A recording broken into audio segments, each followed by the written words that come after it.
सावन के पावन महीने में बाबा विश्वनाथ की नगरी काशी शिव भक्तों के स्वागत के लिए पूरी तरह से तैयार है। 23 जुलाई से शुरू हो रहे सावन मेले में उमड़ने वाली लाखों की भीड़ को देखते हुए मंदिर प्रशासन ने दर्शन व्यवस्था, सुरक्षा और चढ़ावे में पारदर्शिता को लेकर व्यापक तैयारियां पूरी कर ली हैं। सावन के दौरान श्रद्धालुओं की सुविधा के लिए धाम में 7 अलग अलग प्रवेश और निकास द्वार निर्धारित किए गए ताकि भीड़ का दबाव एक जगह पर न रहे और दर्शन की प्रक्रिया सुचारू रूप से चलती रहे। इस बार मंदिर प्रशासन का विशेष फोकस सावन में आने वाले करोड़ों रुपए के चढ़ावे की पारदर्शिता पर भी रहेगा। कैश, सोना चांदी और अन्य बहुमूल्य वस्तुओं के रूप में मिलने वाले चढ़ावे की नियमित निगरानी की जाएगी। दान पात्रों की तय प्रक्रिया के तहत गिनती, डिजिटल रिकॉर्ड तैयार करने और सुरक्षित संरक्षण की व्यवस्था की गई है, जिससे हर श्रद्धालु का चढ़ावा पूरी पारदर्शिता के साथ दर्ज हो सके।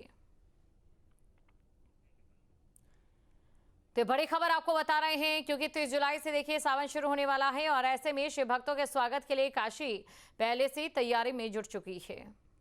सावन का महीना काशी विश्वनाथ मंदिर में दर्शनार्थियों की सबसे बड़ी संख्या लेकर आता है और हर बार एक नया कीर्तिमान बनता है।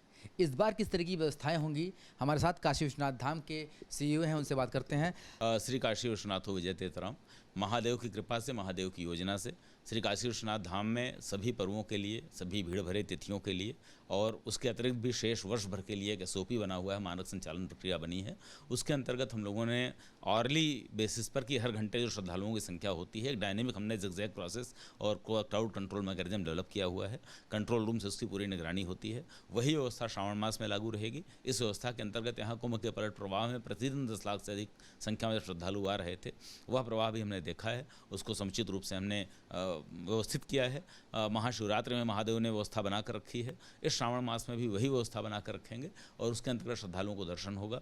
इसके लिए जो प्रतिबंधित वस्तुएं हैं उनको लाने से लोगों को पहले से अपील जारी की जा रही है कि बैगेज काउंटर नहीं चल रहे होंगे, तो मोबाइल है, घड़ी है, स्मार्ट वॉच जो होती है, पेन है, धातु की अन्य नुकीली वस्तुएं हैं, वो अपने ठहरने के स्थान पर छोड़ कर आएँ।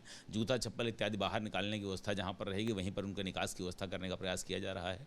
नगर निगम से समन्वय किया गया है। स्वच्छता की व्यवस्था, सुविधा की व्यवस्था, पेयजल की व्यवस्था, ग्लूकोज वितरण की व्यवस्था, ORS की व्यवस्था, वॉलंटियर्स को लगाकर सारी सुनिश्चित की जाएगी। 7 द्वार से लोगों के प्रवेश और निकास की व्यवस्था रहेगी और यह पहले से अपील कर ली गई है कि उस समय स्पर्श दर्शन पूर्णतः बंद रहेंगे।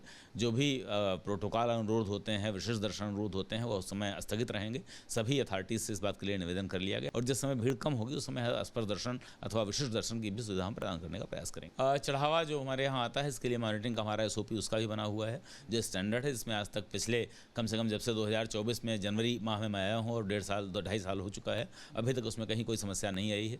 हमारी जो काउंटिंग प्रक्रिया है पारदर्शी है, पूरी तरह पारदर्शी पर्दे लगे हुए हैं, श्रद्धालुओं के सामने हो रही होती है। डेडिकेटेड टीम है। मुमुक्षु भवन में मोक्ष इच्छा से आए हुए जो श्रद्धालु हैं, जो वृद्ध लोग हैं, उनको भी उस कार्य में उनका सहयोग लिया जाता है। बैंक कर्मियों का सहयोग लिया जाता है। बॉडी वार्न कैमरा होता है और जो काउंटिंग का CCTV वाला फुटेज है वो पूरा हम हार्ड डिस्क के रूप में प्रिजर्व करके रखते हैं। तो हमारे यहाँ आज तक जितनी काउंटिंग हुई है सबका जो हार्ड डिस्क के रूप में सभी का CCTV मॉनिटरिंग में फुटेज हमारे पास प्रिजर्व है। आज तक कभी कोई धांधली की, घपले की, चोरी की शिकायत यहाँ पर प्राप्त नहीं हुई है और कहीं अगर अनियमितता कोई देखी गई है तो वहाँ तत्काल उस पर एक्शन लिया गया है। तो श्री काशी विश्वनाथ धाम में भगवान महादेव की व्यवस्था है और महादेव की व्यवस्थाएं सदैव संपूर्ण होती हैं, परिपूर्ण होती हैं। उनकी व्यवस्था से पूरा जगह संचालित होता है, ऐसा हमारा विश्वास है, ऐसी हमारी आस्था।